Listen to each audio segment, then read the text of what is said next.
Hi there. I wanted to do a training on becoming great at strategy sessions. And this is obviously one of the three core parts of my business model is, first you get the appointment and then you close the deal over the phone and you deliver the content. And, each phase is equally important. I think with anything, learning by doing is the best. So I think that this video is something that you should watch once and you should go get 10 strategy sessions and then you should watch it again. And if 80% of your learning is done by doing, you're going to do really well. I think that also this is something that will set you apart from other online courses is if you're not afraid to get on the phone and get on the phone often, to really dive deep into people's psyches and really understand them, really get to know them, really get to build a relationship with them. Most people with online courses think that they're going to create one and it's going to sell itself and they're going to be smoking, on a jet ski in Tahiti while their course makes millions. That's not my experience. It's not my philosophy. I think especially in the beginning, you need to immerse yourself with people and talk to them as often as you have time. And that's what I'm doing. That's people I'm modeling, and it makes your content that much better. And it's a huge connection. A lot of times you'll know these people probably better than any professional in their life if you do it right that they're working with, because you've really taken this time. The system that I use to close clients is a 2 phone call system where I want a definite yes or no in 7 days, because I think that a lot of systems, they kind of end with a maybe, and that maybe goes forever. And as you start doing this, I want you to be conscious about how you interact with salespeople, because I know that I've given a lot of salespeople myself a maybe, and they just keep following up with me. And I tell them maybe, I say, call me again in a couple months. And I think that as a salesman, I like to get a yes or a no in 7 days and move on. And so I'm starting to do that with people and just tell them no, or yes, but to be making decisions in 7 days. My system is also not about being a sales genius. It's just about being solid, working the system. And, if you're at a 20% close ratio over time, that's great. You're doing everything right. The initial call should really be 45 to 75 minutes. If you're done in 20 minutes, probably wasn't done right. And sometimes when these calls really go into the 75-minute thing, that's a good thing. You can kind of feel that there's a great connection there. And if they go by quickly, especially for in the eyes of the prospect, that's great. Second call is shorter, and that's a rough overview. Let's look at what you need to kind of have ready before you pick up the phone. I like to have my engagement letter ready, and so what that will be is the rough terms of the engagement that you're pitching. So whether you're in your minimum viable product phase or whether you're pitching your full-blown course. And you should sort of have your payment system ready, right? So you're ready to go if they say yes. And I recommend PayPal Manager Virtual Terminal, and I will give the training on that software too. So now you're ready to go, and this is what it's going to look like from start to finish. Okay, introduction, you chit chat, that's short. Then you kind of take control of the call. I'll tell you what that looks like. It's just basically you say, what made you decide to take the call today? Diagnosis. This is the meat of the call, about 30 minutes, maybe more. You're asking questions. You want their problems, preferably burning problems. You want pain, and you want their dreams. That's what you're kind of finding out. Their goals, what they want to do, who they are. Little things paint a picture for me too. Where are they located? Are they married? How old are they? Do they have kids? How many horses do they have? What have they been working on? What's their show record look like? Everything kind of fills in the picture, and you start to take the time to see them. You confirm the diagnosis. This is just quick. So you get to finally talk. These calls should be, you asking tons and tons of questions. You talk, and so you just sort of repeat back to them. Then you give them the pitch. Boom. Again, you get to talk. Do you mind if I tell you a little bit about my program after you've listened to them for 35 minutes or so? The pitch. That's the pitch. I'm sorry. Do you mind if I tell you about my program? You tell them the pitch, but you don't give them a price. and you keep talking and talking, and eventually they ask you for the price. Silence used strategically is important around this area, and we'll get into that. And so they ask you for the price. That's an important psychological difference that I like to use in my plan. The offer. So this is where you get to pitch your price. So if we decide to work together, the investment for the program that's your offer. And then the next steps, how you leave the phone call. We'll get into that, how you leave the phone call. So let's get into each of these components in a little bit more detail. The introduction, before you get on the call, with them, you want to look up you need to research. Okay. So you want to look at their LinkedIn profile, their Facebook profile, if they filled out a form, Google them, get up their website, and you should have something interesting to strike up about them, something you have in common, something you noticed about them, you read about them, where they're located. Take the time to research them, 10 minutes before the call, and strike up a quick conversation about something like that, and take a genuine interest in this person that they're giving you the time. I always think this is going to be my new best client. I'm super excited to reach this person. This is somebody I'm going to work with for the next 10 years. And, make sure you're in a quiet place, drop your baggage, forget about you, and get into the zone. The zone being diagnosis. You're focusing on diagnosis. You're not focusing on getting the sale. You're focusing on understanding and seeing this person. There's something called psychological visibility. And I think throughout your whole day, most people aren't really seeing you as a human being. You're going to the grocery store, you're going here and there, you're doing all these transactions. And when you feel like you get psychological visibility as a human being, it's really one of the best gifts. And I want you to learn how to give that gift to the person that's on the other end of the phone. And I don't see it that often. I'm a connoisseur of salespeople now, always trying to sell me things. How many of them really took the time to see me as a human being?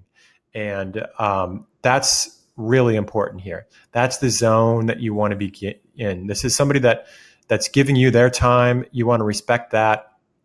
So we're getting in the zone here, and this 2 to 5 minutes, we're just chit-chatting and making some small talk, okay? Then, boom, you got to take control. And this is short, but again, so in your script, you want to make things your own words in your script. If you read from your script and it's obvious that you're reading from a script, you're done. So I think that a lot of salespeople, they'll look at their script and they'll put it in their own words right there on the spot. They'll, some of them intentionally add stutters and likes just so that it sounds conversational. So you might say something like, I really appreciate you taking the time out of your day to talk to me today. And I know that I sent you a little information about my program.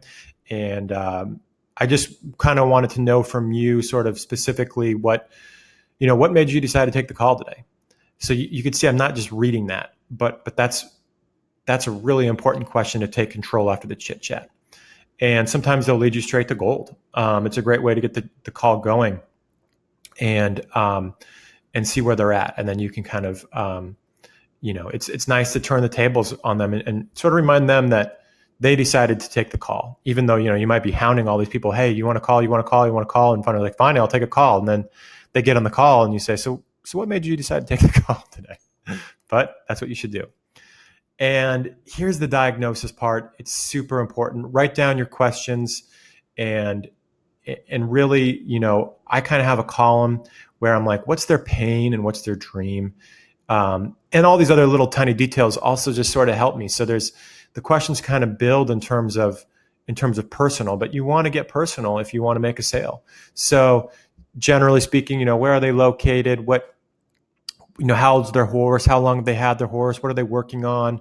You can pull up show records on horses for most people in most industries on USEF. You should do that. You should look at see what kind of a rider you're dealing with if you're doing a horse training program. Really, it starts. You got to write out your custom questions, and you kind of want to build in terms of personal. It's not really that personal to, kind of know where they are, but then, you got kids. How many kids do you have? Okay. You're getting a little more personal. Do you mind if I ask how old you are? I do that. Depends on your own comfort level. Again, I want to give you guys ideas about how to do this, but you got to make it your own. You got to use your own feel in the moment of who you're talking to. Um, one of my old sales mentors just says, until somebody tells you something that is none of your business, they're not a real client. So his clients tell him all their deepest, darkest secrets, and that's how he knows it's good. So, how many horses do you own? Where do you find your horses? What are your show aspirations?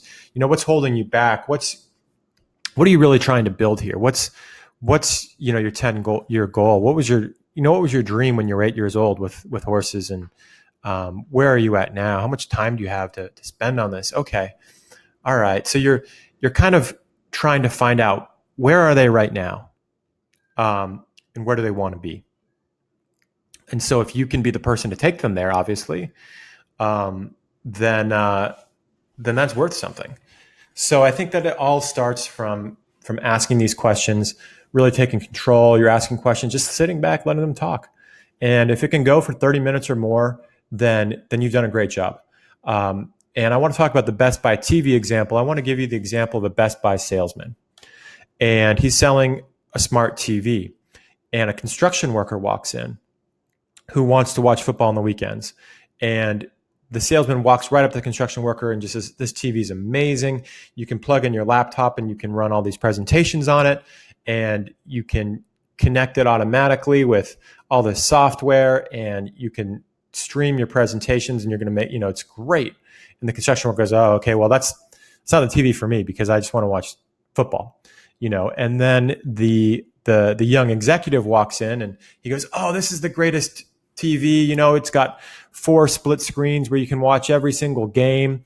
And the executive, walks out and thinks, okay, well, that's not the right TV for me actually, but thanks, but no thanks, because I'm looking for something more for presentations.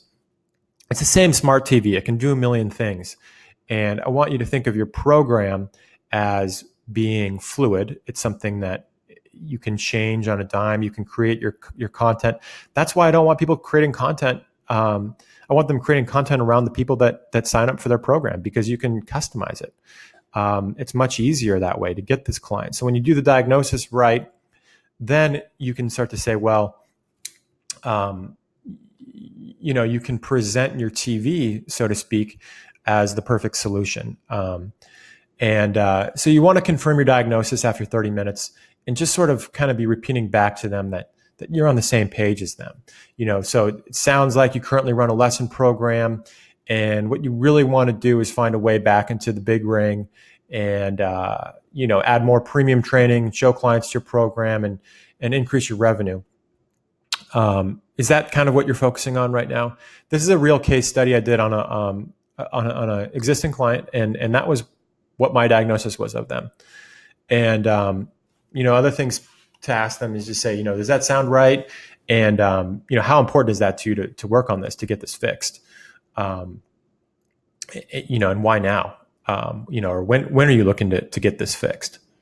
And if you get it right, they should say as soon as possible. It's super important. Yeah, that's exactly where I'm at and what I'm trying to do. Right? You nail the diagnosis. So probably the most important part of the call is nailing the diagnosis, seeing this person as a real human being, understanding their problems, really running that call, repeating back to them. Okay. Whereas most salespeople, they just run their mouth nonstop and start telling you how great their program is. Right. I mean, that's what I get. I get people calling me up, telling me how amazing their program is. I'm like, hey, you want to ask me a question here? So that's what I recommend my students do. That's what I do. We nail the diagnosis, whatever it is, their biggest problem is, their biggest dreams, and we understand that. And when you do that, it allows you to pause. Now you can talk. Okay. So maybe you've been listening for 45 minutes and just asking great questions, getting progressively more personal and nailing this diagnosis. Now you pause. Do you mind if I tell you a little bit about my program? And they, sometimes they're like, oh yeah, of course. That's why we're on they've kind of forgotten almost that they're on a call with you about your program. So you got to bring it back. Do you mind if I tell you a little about my program? And here's where you present your program as the bridge to get them from where they are now to where they want to be because you nailed the diagnosis. So you say, listen, I've got an 8-week program and we identify all the things that are holding you back, all the tools you need, and we basically create a step-by-step roadmap to take you to get you there. We're going to be working on things like looking at your current business, at your marketing. We're going to be looking at, how do you kind of convert your lesson program clients into premium show clients? What's the best way to structure a deal, and who would you approach to buy you the type of horse that's going to get you the exposure that you need? I'm thinking about this current client. And we're basically going to do everything we can to get you on that roadmap to be moving your business forward from a lesson program to more of that elite show barn. And we've got some deliverables of how we're going to do that, but we're going to talk once a week. There's going to be some custom trainings I'm going to make for you, and we're going to focus on this and finally get it fixed. And they might be thinking, okay, that's exactly what I need. And here's where you can use a little bit of silence. And if you're going to use silence, remember, the first one who talks loses. And some of the most powerful salesmen, they use it all the time.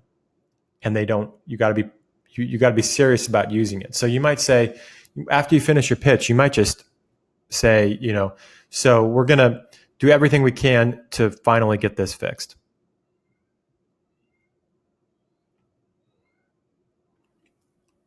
Silence. And you want them to speak first in that situation. And they're thinking, that's exactly what I need.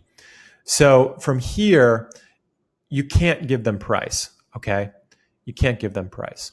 So then you kind of go back to talking, even though in your mind you've nailed the diagnosis, you've told them your program is exactly what they need, and they're thinking, God, that's exactly what I need.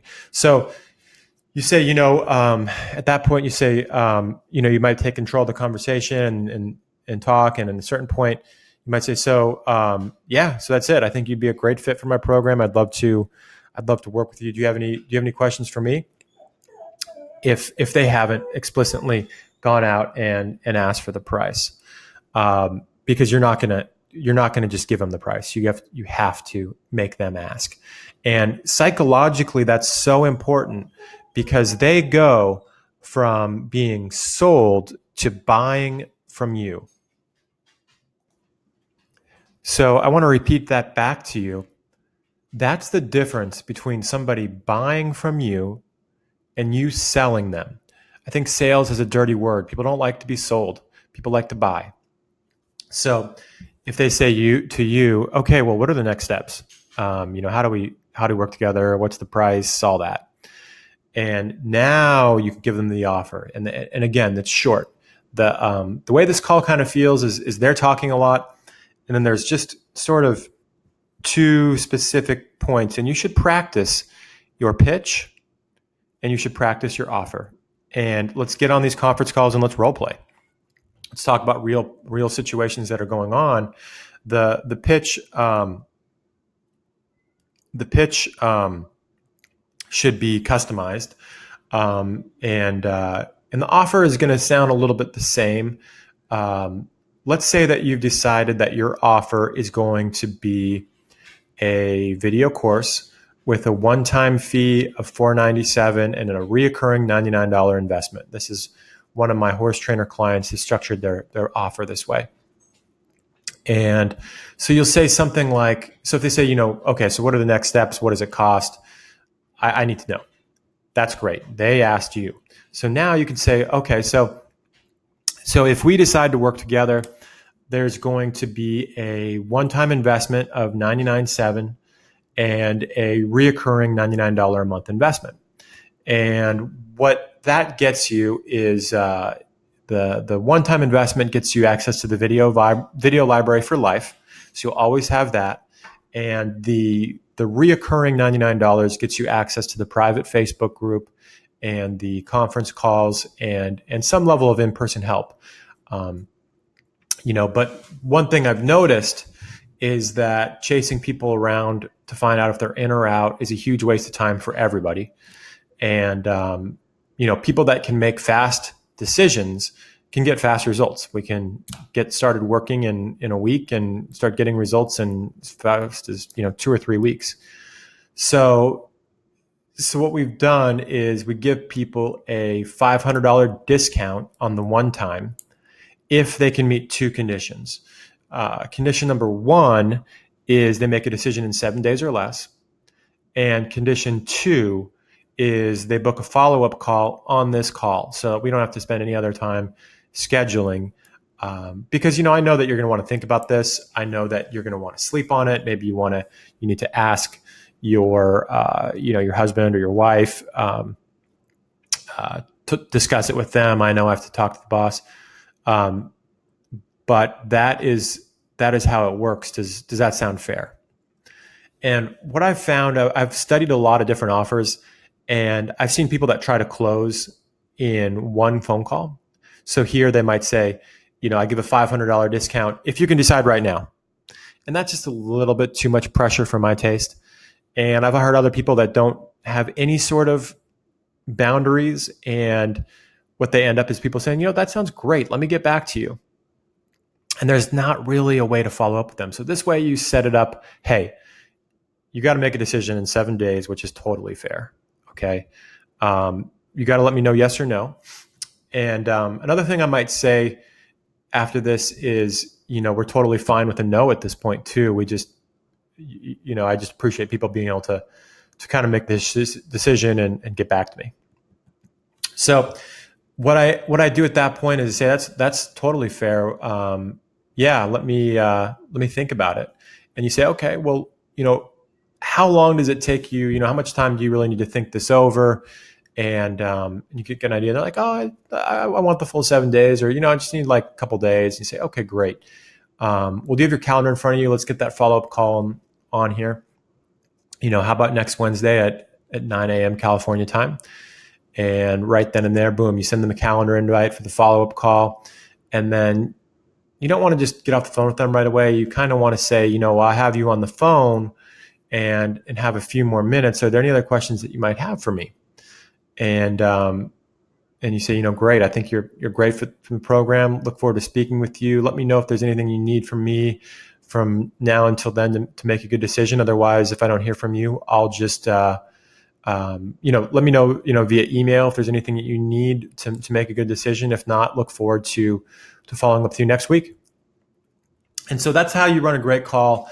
You have the goal for the first call is really just to get that follow-up call on the books. That's how you run a good first call. I'm going to make a second training of how to think about the second call. And if you run a good first call, it's pretty easy. The second call kind of runs itself. So hope that's helpful. Leave your comments in the Facebook group when you complete this. And if you have any questions, thank you very much.